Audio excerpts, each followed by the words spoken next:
The obsidian vessels emerged from the void like silent predators, their hulls absorbing light rather than reflecting it. Admiral Kethra Voss stood rigid on the bridge of the ESS Resilience, her weathered hands gripping the command rail as she counted the impossible number of ships materializing beyond Neptune's orbit. 100. 200. The counter kept climbing. 400 and counting, Admiral, Lieutenant Zorian Nakamura reported, his usually steady voice betraying a tremor. The young officer's fingers danced across his console, updating tactical displays that grew more ominous with each passing second. No energy signatures, no drive emissions. They're just appearing. Kethra's steel-gray eyes narrowed. In 40 years of service, through the Mars Rebellion and the Europa incident, she'd never seen anything like this. The black ships hung motionless against the star field, perfect geometric shapes that seemed to devour the very fabric of space around them. No communication attempts, no aggressive movements, just an overwhelming presence that made humanity's combined fleet of 67 vessels look like toys. On Earth, in the underground bunkers of the Global Defense Council, President Amara Okonkwo watched the same feeds with growing dread. Around her, the representatives of Earth's United Nations sat in tense silence. The miracle of human unity, forged through centuries of conflict and finally achieved just 50 years ago, suddenly seemed fragile in the face of this alien armada. "They're scanning us," Defense Minister Yuki Tanaka observed, studying the data streams. "But it's unlike anything in our databases. The energy patterns are. I don't know how to describe it. It's like they're reading our history, not just our technology." Back on the Resilience, Commander Thaddeus Rain, Kethra's second-in-command, leaned close. "Admiral, the Beijing and the Johannesburg are requesting orders. Captain Morrison on the New London is suggesting we fall back to Earth's defensive perimeter." Kethra shook her head slowly. "No. We hold position. If they wanted us dead, we'd already be stardust." She paused, studying the alien formation. "They're waiting for something." As if responding to her words, the lead black ship, a massive tetrahedral construct that dwarfed even Earth's largest battlecruiser, began to pulse with an eerie violet light.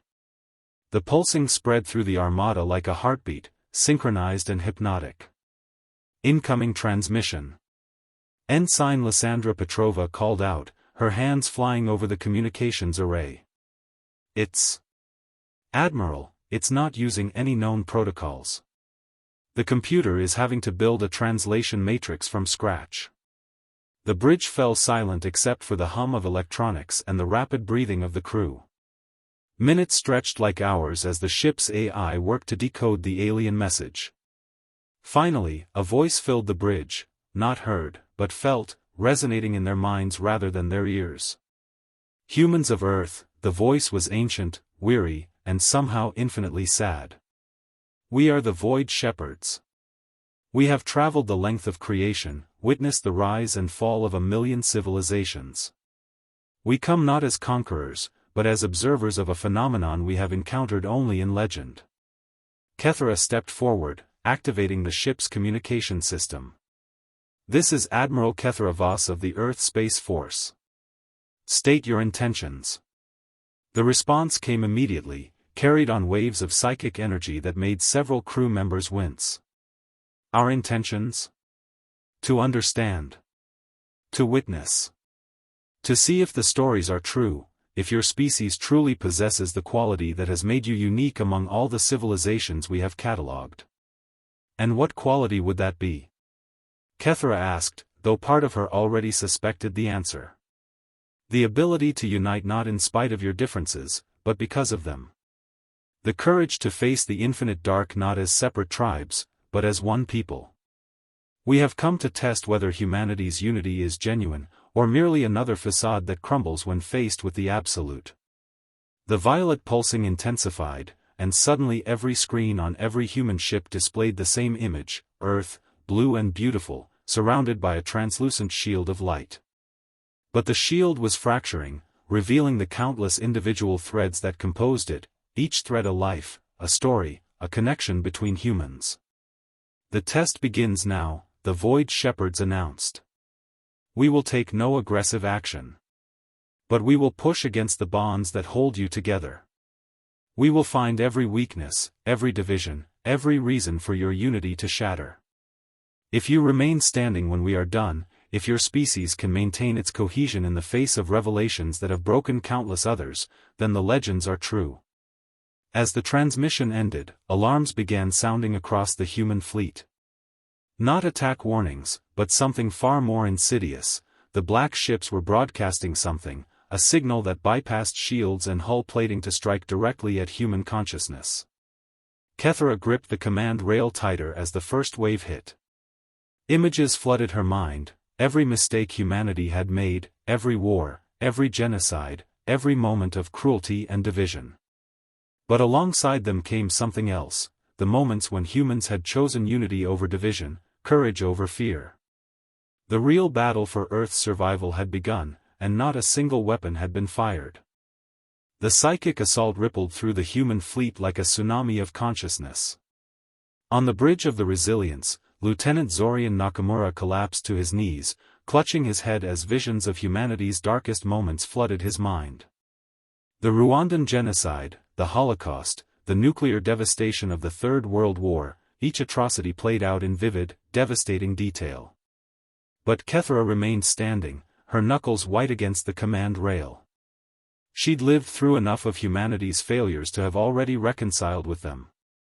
All stations, report, she barked, her voice cutting through the chaos like a blade. Engineering, holding, came the strained voice of Chief Engineer Mikhail Volkov over the comm, but I've got 3 crew members down. They're conscious but... Admiral, they're crying. Just crying. Similar reports flooded in from across the fleet. The Void Shepherd's assault wasn't destroying bodies, it was attacking souls, forcing every human to confront the species' capacity for evil. On the destroyer Shanghai, Captain Liu Meixing watched helplessly as her tactical officer, a veteran of dozen battles, curled into a fetal position, overwhelmed by inherited memories of the Nanjing massacre. On Earth, the effect was even more devastating. In New Geneva, President Okonkwo felt the weight of every broken treaty, every failed peace negotiation, every moment when humanity had chosen conflict over compassion. Around her, world leaders who had worked for decades to maintain global unity were forced to relive their nation's historical sins. We need to respond, Defense Minister Tanaka gasped, tears streaming down his face as he experienced the atomic bombing of his own ancestors. But how do you fight an enemy that attacks with truth? Back on the Resilience, something remarkable began to happen. Ensign Lysandra Petrova, despite the tears flowing freely down her cheeks, had crawled back to her station. Her fingers moved across the controls with practiced precision, maintaining communication links between ships even as her mind reeled with visions of the Holodomor that had claimed her great-grandmother's family. "Admiral," she whispered, her voice hoarse but determined. "I'm detecting something. The crew members who are recovering fastest, they're the ones helping others." Kethera's eyes widened with sudden understanding. She activated the fleet-wide communication system, drawing on every ounce of command authority she possessed. "All vessels, all personnel. This is Admiral Voss. I know what you're seeing. I know what you're feeling. The weight of our sins, our failures, our capacity for evil. But that's only half the story." She paused, watching as Commander Rain helped Lieutenant Nakamura back to his feet, supporting him despite his own obvious distress. "Look around you. Right now. See your crewmates struggling? Help them. Remember that for every atrocity in our history, there were those who stood against it. For every act of evil, there were acts of courage." The response was slow at first, but it spread like wildfire. On the Beijing, a young ensign who had been paralyzed by visions of the Cultural Revolution felt a hand on her shoulder, her commanding officer, himself trembling from his own psychic wounds, offering support. On the Johannesburg, crew members formed circles, holding each other as they weathered the storm of historical trauma together. The Void Shepherd's lead ship pulsed brighter, and the voice returned, tinged with what might have been surprise. Interesting. Most species turn on each other when forced to confront their darkness. You support each other? That's what we do, Kethra replied, helping Ensign Petrova steady her hands on her console. We're not perfect. We've done terrible things. But we've learned from them. We've grown. And we've chosen to face our future together. The psychic pressure intensified, but now it wasn't just showing humanity's failures. The Void Shepherds were digging deeper, pulling at the very foundations of human unity. Religious differences, political ideologies, economic disparities, every division that had ever threatened to tear the species apart was magnified, weaponized. In the Global Defense Council chambers, representatives who had worked together for years suddenly felt the old prejudices resurface. The European delegate found himself remembering every slight from the American contingent. The African Union representative felt the weight of centuries of exploitation. The Asian coalition members bristled with historical grievances. President Unconquerable slammed her fist on the table. No. This is exactly what they want. They're not just showing us our past, they're trying to resurrect it. But we are not our ancestors. We chose unity. We chose to be better. Her words echoed through the chamber, and slowly, painfully, the world leaders began to reach across the table to each other. Hands clasped hands across old divides. The Indian representative embraced the Pakistani delegate. The Russian and American admirals stood shoulder to shoulder. In space, the human fleet began to move. Not in retreat or attack, but drawing together, forming a protective formation around Earth. Ships that had been built by former enemies now stood as one, their crews united not by forgetting their differences but by choosing to transcend them. The Void Shepherd's Armada pulsed with increased intensity, the violet light now shot through with threads of gold. Remarkable, the ancient voice mused. You acknowledge your darkness yet choose light. You remember your divisions yet choose unity. But the test is not over. There are deeper trials to come.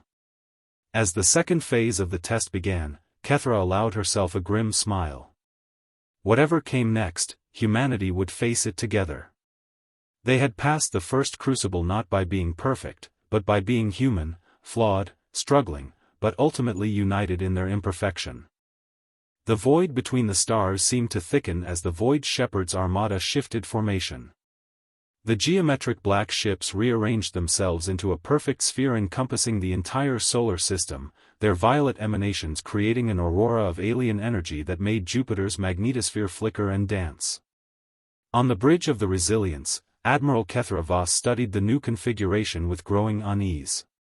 The first test had been psychological warfare, forcing humanity to confront its own darkness. But something in the mathematical precision of this new formation suggested a different kind of trial entirely. Admiral, I'm reading massive gravitational fluctuations, reported Lieutenant Commander Sakura Okafor from the science station. The woman's usual calm was frayed at the edges.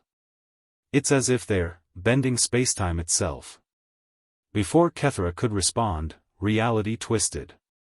The bridge of the Resilience suddenly existed in multiple states simultaneously. In one version, Kethra saw her crew as they were. In another, she saw them as they might have been, Zorian Nakamura as a bitter war criminal in a timeline where Earth never achieved unity, Lysandra Petrova as a freedom fighter in a reality where Russia never joined the global alliance. What in the hell? Commander Rain's curse was cut short as he witnessed his own alternate selves. A version who had died in the Mars Rebellion, another who had become a dictator, a third who had never joined the military at all. The phenomenon wasn't limited to the Resilience. Across the human fleet, every person was suddenly confronted with infinite versions of themselves, roads not taken, choices unmade, lives that could have been. On the Shanghai, Captain Lu Meixing saw herself as a poet in one reality, a terrorist in another, a mother of 5 who had never gone to space in a third. On Earth, the effect was catastrophic. In the Global Defense Council chambers, President Unconquerable found herself in a room filled with dozens of versions of herself, some who had led Earth to prosperity, others who had triggered nuclear war. The Parliament chamber became a kaleidoscope of possibilities, each representative forced to witness their alternates making different choices, living different lives.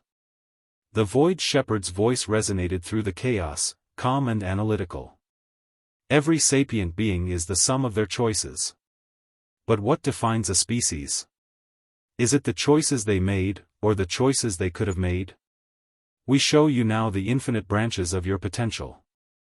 Most species, when confronted with their unlimited possibilities, lose cohesion.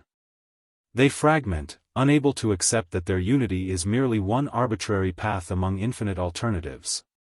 Defense Minister Tanaka, struggling to focus through the disorienting array of his alternate selves, managed to activate his neural implant. All defensive stations, maintain your posts. These are illusions, possibilities, not. His words faltered as he saw a version of himself shaking hands with an alien conqueror, selling out Earth for personal power. But something unexpected began to happen. On the Resilience, Ensign Petrova, surrounded by countless versions of herself, reached out to her console with trembling hands. "I see them all," she whispered. "The traitor, the hero, the coward, the saint. But I chose this. We all chose this." Her words sparked something. Across the fleet, humans began to focus not on the infinite alternatives but on their actual choices.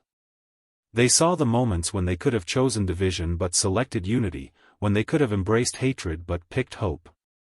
In engineering, Chief Volkov found himself working alongside versions of himself from realities where Russia and America remained enemies.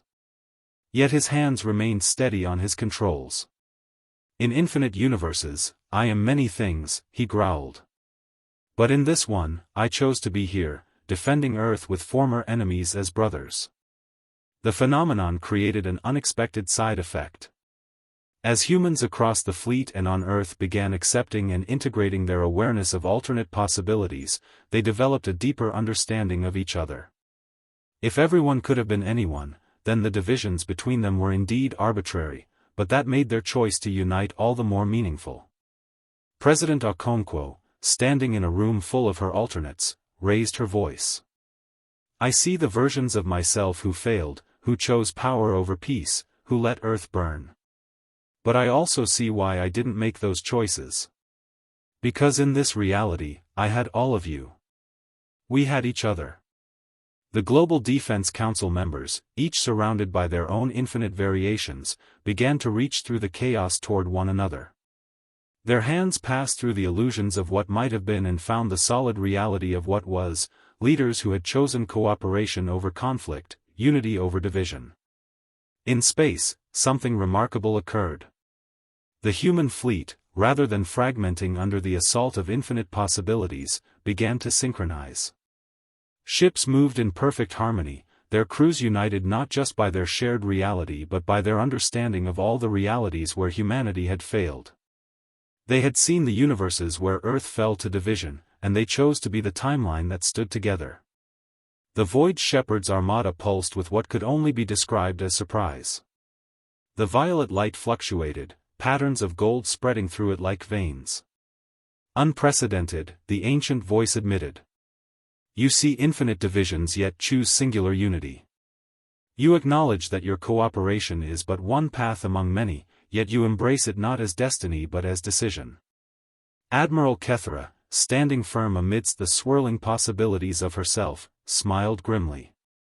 "That's the thing about choices. They only matter because we could have chosen differently. Our unity isn't inevitable, it's a choice we make every day, knowing we could do otherwise." The alternate realities began to fade, but the memory of them remained. Every human had seen what they could have been, and in seeing, had chosen who they were. The second test had been passed, not by denying the arbitrary nature of their unity, but by embracing it as a conscious, deliberate act of will. As reality solidified around them once more, the Void Shepherd's formation shifted again. The third trial was coming, and Kethra suspected it would be the hardest yet. The stars themselves seemed to dim as the Void Shepherd's Armada reconfigured once more. This time, the black ships formed intricate patterns that hurt to perceive, geometries that existed in more than 3 dimensions. On every human vessel, alerts screamed as sensors detected impossible energy readings. "Admiral, they're opening some kind of portals," Lieutenant Commander Okafor reported, her voice strained. "Not in space. In time. They're reaching into our past." Before anyone could respond, figures began materializing on every human ship and facility. Not invaders, but humans from the past, pulled forward through time at the moment of their deaths. On the Resilience, a World War II pilot appeared, still in his bomber jacket, eyes wide with shock. A victim of the Black Death materialized near the engineering console, coughing blood. A child from Hiroshima, her skin still burning with atomic fire. The scene repeated across the fleet and Earth. The Beijing's bridge suddenly hosted a dozen casualties from the Cultural Revolution. The Johannesburg found itself filled with victims of apartheid. In the Global Defense Council chambers, the representatives were confronted by those who had died for the divisions they had overcome, religious martyrs, political prisoners, children who starved in wars over borders that no longer existed. "My God," whispered Commander Rain as a Confederate soldier from the American Civil War materialized beside him, a gaping wound in his chest. "They're real. These aren't illusions." The Void Shepherd's voice echoed through every human mind. "Every unity is built upon graves. Every piece is purchased with blood. These are your dead, pulled from time's embrace at their final moments. They died for the divisions you claim to have transcended. Will your unity hold when you must face those who paid its price?" The moral weight was crushing. On Earth, President Okonkwo found herself face to face with a young girl who had died in the water wars of 2089. The child's eyes held a question that cut deeper than any weapon: was it worth it? Was her death worth the unity that came after? But the true horror began when the dead started to speak. "You stand together now," rasped a victim of the Rwandan genocide on the Shanghai, "but where was this unity when we needed it? You celebrate your cooperation while standing on our bones." On the New London, Captain Morrison faced a crowd of Irish famine victims. "You feast among the stars," one skeletal figure accused, "while we died for want of bread. Your unity came too late for us." The psychological assault was devastating. Crew members across the fleet broke down, confronted by the human cost of their species' long, bloody road to unity. Medical bays reported personnel collapsing from guilt, shame, and horror. How could they celebrate human cooperation when it had taken so many deaths to achieve? But in the midst of despair, something unexpected happened on the Resilience. The World War II pilot, his initial shock fading, looked around the bridge at the diverse crew working together. His eyes widened as he took in Nakamura's Japanese features, Volkov's Russian insignia, Petrova's mixed heritage. Japanese and Americans. Russians and Germans, working together, he whispered. Then, stronger, we dreamed of this. In the trenches, in the camps, we dreamed that someday our children would stand together instead of killing each other. His words sparked something. On the Beijing, a victim of the Long March reached out to touch a console displaying Earth from space. "One world," she breathed. "We died believing China stood alone. But look, no borders from up here." The tide began to turn. The dead, pulled from their final moments, began to see what their sacrifices had ultimately led to. On the Johannesburg, an apartheid victim watched crew members of all races working as equals and began to weep, not from sorrow, but from joy. "We did not die in vain," she said softly. In the Global Defense Council, the young girl who had perished in the water wars looked up at President Okonkwo. "The water, everyone has water now?" "Everyone," Okonkwo confirmed, tears streaming down her face. "The technology we developed for unity ended the scarcity. No child dies of thirst anymore." Across the fleet and Earth, the living and the dead began to speak. The conversations were painful, filled with acknowledgments of failure and loss. But they were also filled with something else, validation that the blood spilled had not been wasted, that humanity had finally learned the lessons written in suffering. Admiral Kethra stood before the assembled dead on her bridge, her voice carrying the weight of command and history. We cannot bring you back. We cannot undo the pain, the injustice, the waste of your lives. But we can honor you by never forgetting, by never allowing those divisions to return. Your deaths were the price of our education. We swear to make that education permanent. The Void Shepherd's Armada pulsed with complex patterns of light, violet shot through with gold, but now also threaded with silver. When the ancient voice spoke again, it carried notes of something that might have been respect. Most species, when confronted by their dead, are consumed by guilt or justify their actions. You acknowledge the price and commit to honoring it. The dead do not absolve you, yet they validate your path. Remarkable. As the figures from the past began to fade, many reached out to touch the living. A soldier's hand briefly clasped a crew member's shoulder. A child hugged a technician's leg. A victim of ancient prejudice smiled at seeing their persecutors' descendants working alongside their own. Remember us, the World War II pilot said as he became translucent. Not as martyrs, but as the reason you must never go back. When the dead had returned to their time, the human fleet and Earth were left shaken but somehow stronger. They had faced those who paid the ultimate price for humanity's failures and found not condemnation but a charge to be worthy of their sacrifice. The third test was passed, but at a cost. Every human now carried the memory of the dead, the weight of history made personal. It would make their unity stronger, but also heavier with responsibility. The aftermath of encountering the dead left a profound silence across the human fleet. On the Resilience, crew members moved with a new gravity, their actions weighted with the responsibility of those who had come before. Admiral Kethra noticed the change in her people's eyes, a deepening of purpose that transcended mere duty. Then the Void Shepherd's Armada shifted once more. This time, the black ship spread outward, their formation becoming gossamer thin, stretching across light years until they formed a vast net around the solar system. Energy crackled between the vessels, creating a web of silver fire against the cosmic dark. Admiral, Lieutenant Commander Okafor's voice trembled with awe. They're opening windows. Thousands of them. To other civilizations. The view screens on every human vessel erupted with images. Alien worlds beyond counting, each hosting sapient life. But these weren't thriving civilizations. They were graveyards.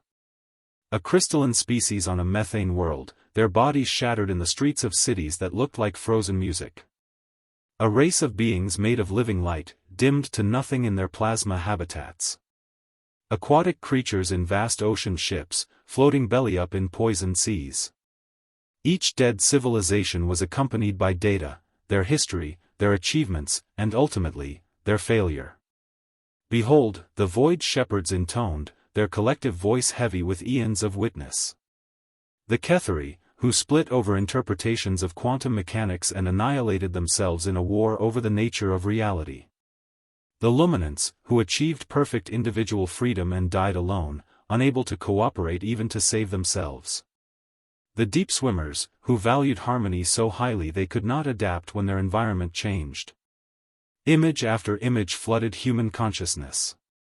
Civilizations that had achieved faster-than-light travel, conquered disease, touched the face of their gods, all reduced to ruins and bones. The scope was overwhelming.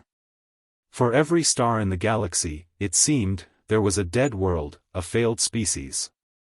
President Unconquerable stood in the council chambers, surrounded by holographic displays of extinct aliens.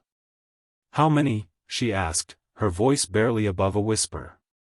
Millions, Defense Minister Tanaka replied, reading the data streams. Maybe billions.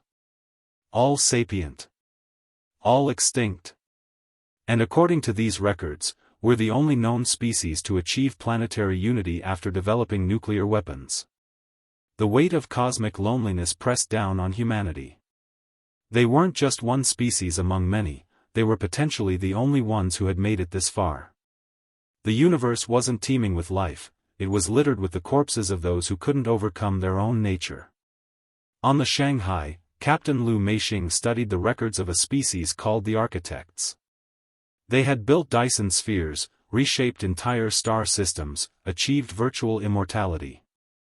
But they had split into factions over whether consciousness was fundamental or emergent, and their civil war had cracked planets like eggs. They were so much more advanced than us, her science officer murmured. How did we succeed where they failed? The question echoed across the fleet. Humanity had no special technology, no unique biology, no divine intervention. They were, by galactic standards, barely out of their cradle. Yet they had done what millions of older, wiser, more powerful species had not, they had chosen unity over extinction. Commander Rain on the Resilience voiced what many were thinking. It's not possible. The odds, how are we the only ones? But Ensign Petrova, still at her station, raised a counterpoint. Maybe that's exactly why. We're not special. We're not chosen. We just got lucky enough to realize we had to work together before it was too late. The Void Shepherd's voice returned, tinged with something that might have been curiosity. You see the graveyard of the galaxy. Every species that achieved sapience faced the same choice you did, unity or extinction. All chose extinction, whether through war, isolation, or stagnation. Why do you think you are different? Admiral Kethra stepped forward, her voice carrying across the communication channels to every human ship and facility. We're not different. That's the point. We're just as flawed, just as divided, just as capable of destroying ourselves as any of them. The only difference is that we looked at our own destruction and chose another path. Not because we're better, but because we're stubborn. Stubborn? The alien voice carried a note of confusion. Stubborn, Kethra confirmed. Too stubborn to die. Too stubborn to give up on each other. When the climate collapsed, we adapted together. When nuclear war loomed, we stepped back from the brink. When Mars rebelled, we found compromise. Not because we're enlightened, but because we're too damn stubborn to let our species end over something as stupid as our differences. Across Earth, across the fleet, humans began to understand. They weren't chosen ones or a master race. They were just the ones who had gotten lucky enough to learn the lesson in time. Every extinct civilization on display had been just as capable of unity, they had simply chosen otherwise. We stand on the shoulders of giants who fell, President Unconquerable announced to the Council and the world beyond. We're not better than them. We just learned from our near misses what they learned too late, that unity isn't about being the same, it's about choosing to survive together despite being different. The images of dead worlds continued to cycle, but now they carried a different meaning. Not a testament to human superiority, but a reminder of how close humanity had come to joining them. Every extinct species was a mirror showing what Earth could have been with slightly different choices.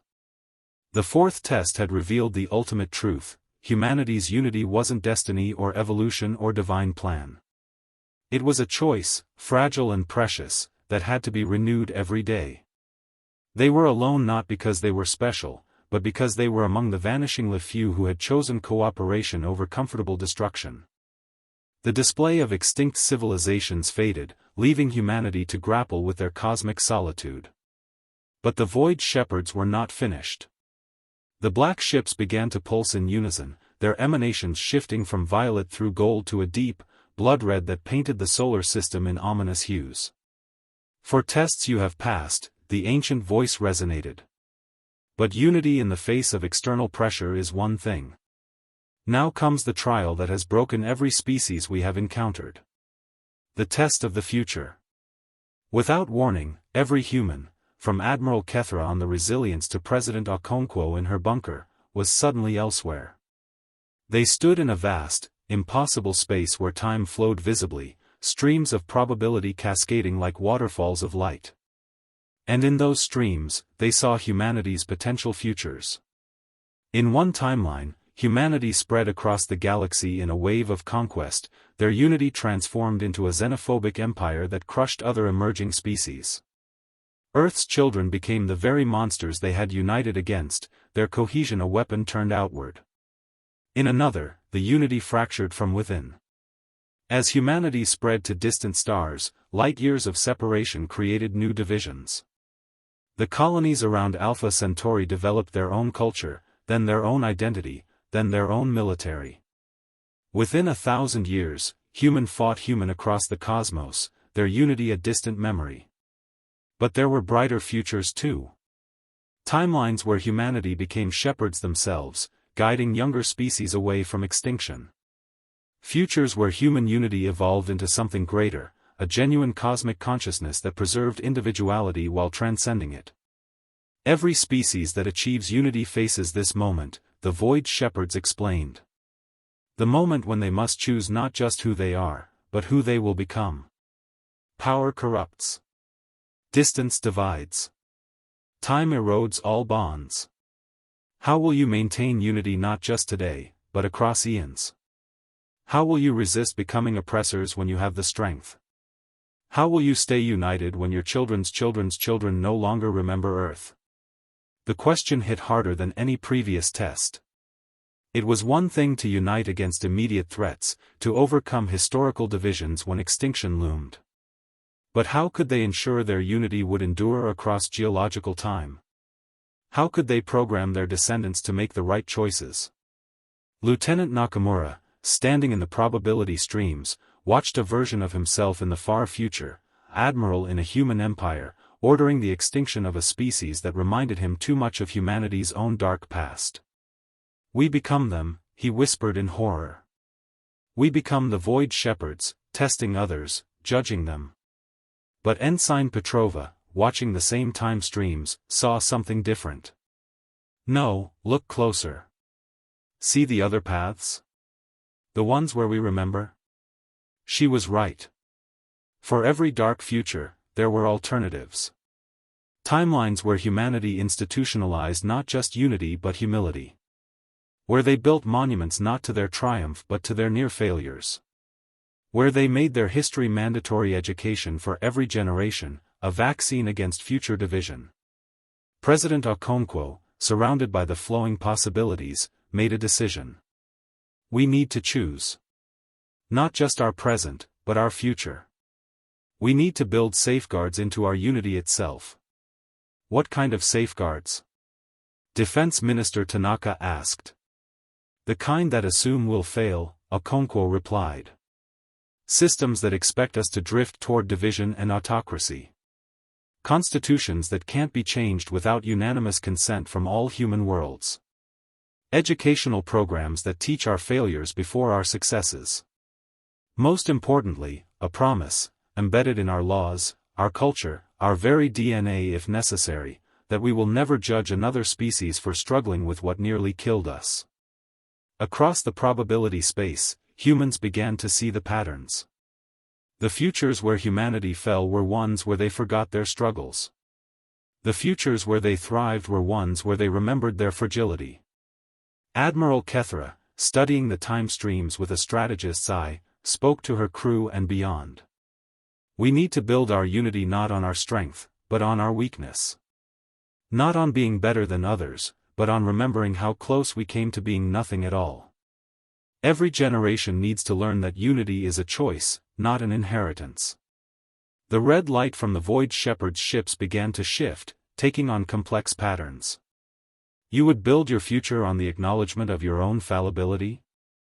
Yes, Kethra replied firmly. Because the moment we think we're above falling, we've already started to fall. Our unity will last only as long as we remember it can fail. Around them, the probability streams began to shift. The darker timelines didn't disappear, they never would, but new paths emerged. Futures where humanity carried their hard-won wisdom to the stars. Where they greeted new species not with tests or judgment but with understanding and support. Where human unity became not a fortress against the universe but a bridge to connect it. This is unprecedented, the Void Shepherd's voice carried notes of what could only be wonder. Every species before you tried to guarantee their unity through strength, through systems that assumed success. You alone plan for your own failure. You alone build unity that assumes disunity. The probability space began to fade, returning the humans to their ships and world. But the memory of those possible futures remained, a gift and a warning combined. They had seen what they could become, for better and worse, and in seeing, had begun to choose. Commander Rain summed up what many felt: we're not trying to build a unity that can't fail. We're building one that can survive failure. The fifth test was passed, but it had changed them. They now carried the weight not just of their past but of all their possible futures. And with that weight came a determination to build something that had never existed in the galaxy, a unity based on eternal vigilance against their own nature. As humanity absorbed the lessons of their potential futures, the Void Shepherd's Armada underwent its most dramatic transformation yet. The black ships didn't just move, they began to merge. Hundreds of vessels flowed together like liquid shadow, coalescing into 13 massive constructs that defied conventional geometry. Each was the size of Earth's moon, surfaces rippling with patterns that spoke of technologies beyond human comprehension. Admiral, Lieutenant Commander Okafor's voice was barely steady. I'm reading energy signatures that, they're matching the theoretical maximum output of a Type 3 civilization. Each of those ships could crack a star like an egg. The implication was clear. Everything until now had been tests where the Void Shepherds held back. Now, humanity faced beings who could end their entire solar system with a thought. The ancient voice, when it came, carried a weight that pressed against human consciousness like a physical force. One final test remains. The hardest of all. You have shown unity against external threats, against your past, against your nature, against your future. But can you maintain that unity when offered everything you've ever wanted? Before anyone could ask what that meant, the 13 vessels began to sing. Not with sound, but with pure information beamed directly into human minds. It was knowledge, vast, terrible, beautiful knowledge. The cure for every disease. The secret of faster-than-light travel. Technologies that could transform matter at will, extend life indefinitely, touch the fabric of reality itself. But there was a catch. The knowledge came in 13 distinct streams, each offered to a different segment of humanity. One stream flowed to Earth's European territories, containing the secrets of unlimited energy. Another poured into Asia, carrying the blueprints for consciousness transfer. Africa received the formulae for perfect genetic modification. The Americas were given the keys to temporal manipulation. This is the great temptation, the Void Shepherds announced. Each region, each group, receives different gifts. Unprecedented power, but distributed unequally. Will you share freely, knowing that doing so means giving up your advantage? Or will you hoard your gift, justifying it as necessary for your people's advancement? The effect was immediate and devastating. On Earth, emergency sessions convened as leaders grappled with the implications. Europe's energy technology could solve the climate crisis overnight, but it could also make them the dominant power for millennia. Asia's consciousness transfer could end death itself, but controlling it would make them masters of human destiny. In the fleet, the situation was even more complex. Different ships received different technological gifts. The Shanghai was given weapons technology that could make them invincible. The Johannesburg received medical knowledge that could transform human biology. The New London got the secrets of space-time manipulation. This is insidious, President Okonkwo said, studying the data flowing into Africa's networks. Perfect genetic modification. We could eliminate every hereditary disease, enhance human capability beyond imagination. But if we keep it to ourselves, we become gods while others remain mortal, Defense Minister Tanaka finished. He was reviewing Asia's gift with growing alarm. Consciousness transfer.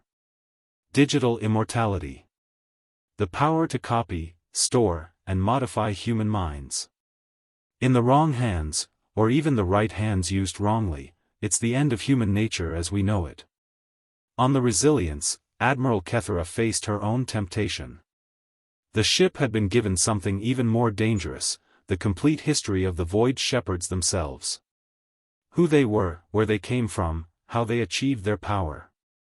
Knowledge that could elevate humanity to their level, or destroy them if misused. The old nations are stirring, Commander Rain reported quietly. Encrypted communications are spiking between regional capitals. Some are suggesting temporary classification of the gifts, just until they can be properly understood. Kethera could see it happening, the slow poison of advantage working its way through humanity's unity. It would start with temporary secrecy, move to strategic withholding, and end with the same divisions that had nearly destroyed them before. But this time, powered by godlike technologies. All ships, all stations, Kethera broadcast on every frequency. This is Admiral Voss. I am transmitting the complete Void Shepherd's historical database to everyone. No encryption, no restrictions. Whatever they gave us, humanity deserves to know. Her action sparked a cascade. Captain Lu Meixing on the Shanghai opened her weapons databases to the entire fleet. These tools of war belong to all humanity, to be used or rejected by all humanity. On Earth, President Unconquerable stood before the Global Council. I motion that all received technologies be immediately pooled into a common database. No restrictions, no patents, no national advantages. We rise together or we fall apart. The debate that followed was fierce. Some leaders argued for controlled distribution, others for careful study before sharing. The old instincts of competition and advantage died hard. But then something remarkable happened. The youth spoke up. Connected through the global network, young people who had grown up in the unified Earth raised their voices. They had never known the old divisions, had been raised on the stories of what those divisions had cost. To them, the choice was obvious. You taught us that unity was more important than advantage, a young woman in Berlin said to the European Council. Were those just words? You showed us the dead from our past, a teenager in Mumbai reminded the Asian leadership. Will you make more dead for our future? One by one, pressured by their own principles and their children's expectations, the regional leaders began to share. Europe's energy secrets flowed to Africa. Asia's consciousness technology spread to the Americas. The weapons, the medicine, the reality-shaping tools, all poured into a common pool of human knowledge. It wasn't without struggle. Some groups tried to hold back portions, to maintain small advantages. But the momentum of sharing, once started, was unstoppable. Those who hoarded found themselves isolated, shamed by their peers and their own people. By the time Earth's sun completed another rotation, humanity had done something unprecedented in galactic history. Faced with the ultimate temptation of unequal power, they had chosen equality.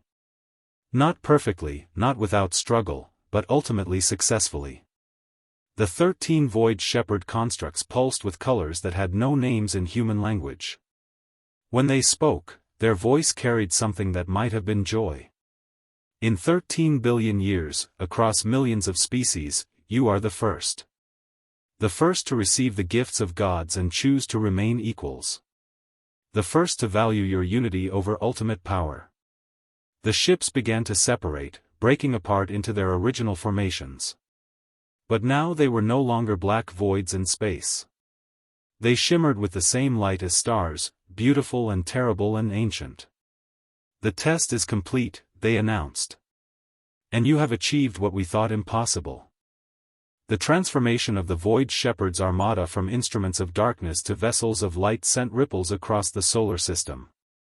As their obsidian hulls became translucent, revealing intricate crystalline structures within, humanity glimpsed the true nature of their testers. These weren't ships at all, they were beings, each vessel a single entity of living thought and solidified time. Admiral Kethera stood transfixed on the bridge of the Resilience as one of the beings approached. It moved not through space but through dimensions humanity could barely perceive, its form shifting between states of matter and energy. You wish to know why, the being spoke directly into her mind, its voice no longer the collective chorus but singular, personal. Why we test. Why we search. Why we care about the unity of species we have never met. Yes, Kethra replied simply. The being's form solidified momentarily into something almost humanoid, a courtesy, she realized, to make communication easier. We were like you once.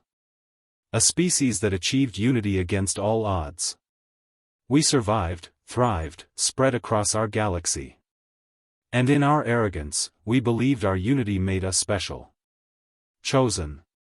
Superior. Images flooded Kethra's mind, the void shepherds in their original forms, beings of liquid crystal who sang their thoughts to each other. Their civilization at its height, spanning star systems, beautiful beyond description. We encountered younger species, the being continued. And instead of helping them achieve unity, we tested them harshly, demanding they prove themselves worthy of survival. Those who failed our tests, we left to die, believing natural selection would strengthen the galaxy. The images turned darker. Species after species failing the void shepherd's impossible tests, civilizations crumbling while the crystal beings watched impassively.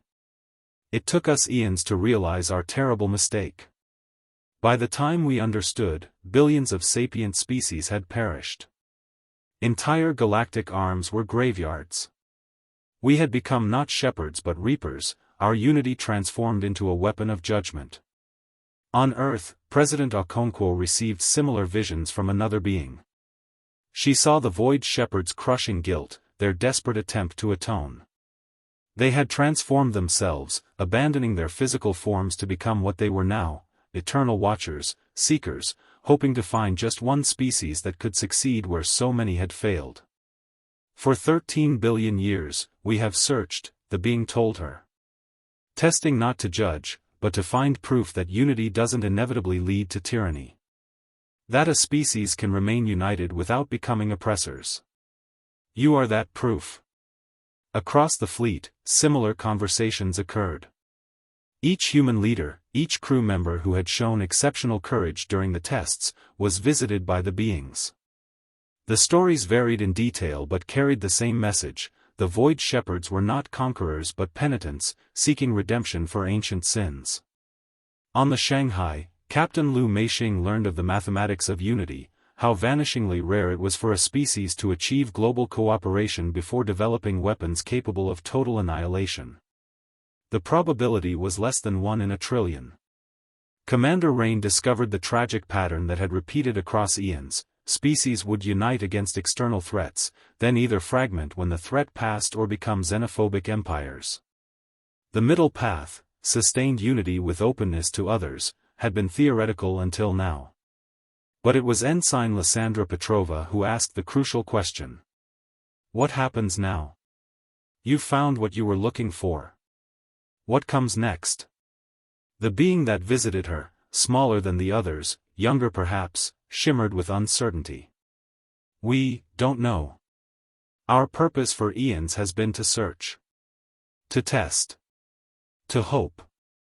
Now that hope is fulfilled, we must discover a new purpose. Admiral Kethra, still in communion with the first being, made a suggestion that would reshape the galaxy.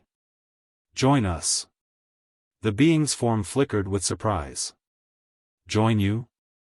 We who have witnessed the death of civilizations. We who carry the guilt of 1 million extinct species. Especially you, Kethra insisted. You've seen every way unity can fail. You know every trap, every temptation, every path to darkness. Help us avoid them. Not as judges, but as guides. Not as shepherds, but as partners. The suggestion rippled through the void shepherd's collective consciousness. For the first time in billions of years, they faced a choice about their own future. The debate among them was visible in the play of lights between their vessels. Colors humanity had no names for flashed in complex patterns, the visual equivalent of impassioned argument. Some feared they would contaminate humanity's development. Others worried their guilt made them unworthy of such partnership. But humanity's response was unanimous. From Earth to the furthest patrol ship, the message was the same: we are not perfect. We succeeded through luck as much as wisdom. Help us share that luck with others. The lead being spoke for all of them. You would trust us? After we subjected you to such trials? After we showed you the graves of those who failed our tests? President Unconquerable, speaking for Earth, gave the answer. We trust you because you showed us those graves. Because you carry that guilt. Because you've learned from your mistakes just as we've learned from ours. Together, perhaps we can ensure no more species join that graveyard. The Void Shepherd's vessels began to move, not away but closer. They arranged themselves among the human fleet, their light forms harmonizing with human technology. Where they touched human ships, new capabilities awakened, not weapons or advantages, but tools of communication, understanding, preservation. We accept, the beings announced in unison. For the first time since our transcendence, we choose a new path. Not as testers but as teachers. Not as judges but as partners. Together, we will search for other species approaching unity. Together, we will help them as we wished we had been helped. As the alliance was formalized, something unexpected happened. The technologies the Void Shepherds had gifted began to synergize in ways neither species had anticipated. Human creativity combined with alien knowledge sparked innovations that could detect struggling civilizations across the galaxy, could provide subtle assistance without violating their development. But with the joy came sorrow. The Void Shepherds shared their vast databases, revealing the true scope of galactic extinction. Millions of dead worlds, billions of failed species. Humanity wept for strangers they would never meet, for possibilities forever lost. Yet from that sorrow came determination. Each dead world would be remembered. Each extinct species would be honored. And if possible, no more would join their ranks. As Earth's sun set on this momentous day, Admiral Kethera stood on the observation deck of the Resilience. Beside her, in a form adapted for human interaction, stood the Void Shepherd who had first spoken to her. You realize what you've taken on, the being said softly. The weight of trying to save others from extinction. The pain of inevitable failures. The temptation to judge those who struggle as we once did. Kethera nodded. We know. But that's the point of unity, isn't it? Sharing the weight. No one carries it alone. Together, human and Void Shepherd watched the stars, no longer empty, no longer hostile, but full of possibility and responsibility. Somewhere among those points of light were species taking their first steps toward consciousness. Some would unite. Most would not. But now they wouldn't face that challenge alone. The unity of humanity, tested and proven, would light the way. And the Void Shepherds, redeemed from eons of guilt, would ensure the path remained open. The great test was over. The greater work had just begun. In the depths of space, the mysterious black ship Armada, now transformed into vessels of light and hope, spread out among humanity's fleet. They had come to judge and instead found redemption. They had sought to test humanity's unity and instead discovered their own path to healing. Earth turned on, blue and beautiful, no longer alone in its unity. The universe had become a little less dark, a little less empty. And in that change lay the seed of something unprecedented, not just the survival of one united species, but the possibility of a united galaxy, where differences were celebrated and unity was chosen, again and again, in the face of infinite stars. The human courage that had faced down its own darkness, the unity that had survived every test, had proven unconquerable not through strength but through the simple, stubborn refusal to let go of each other. And in that refusal lay the hope of worlds yet to be born, civilizations yet to rise, and unity yet to be chosen under alien suns. The story ended where the real work began, with Earth and its new partners looking outward, ready to offer to others what they had fought so hard to achieve for themselves. In the vastness of space, human courage and unity stood not as weapons of conquest but as beacons of hope, proving that in a universe full of endings, some things truly were unconquerable.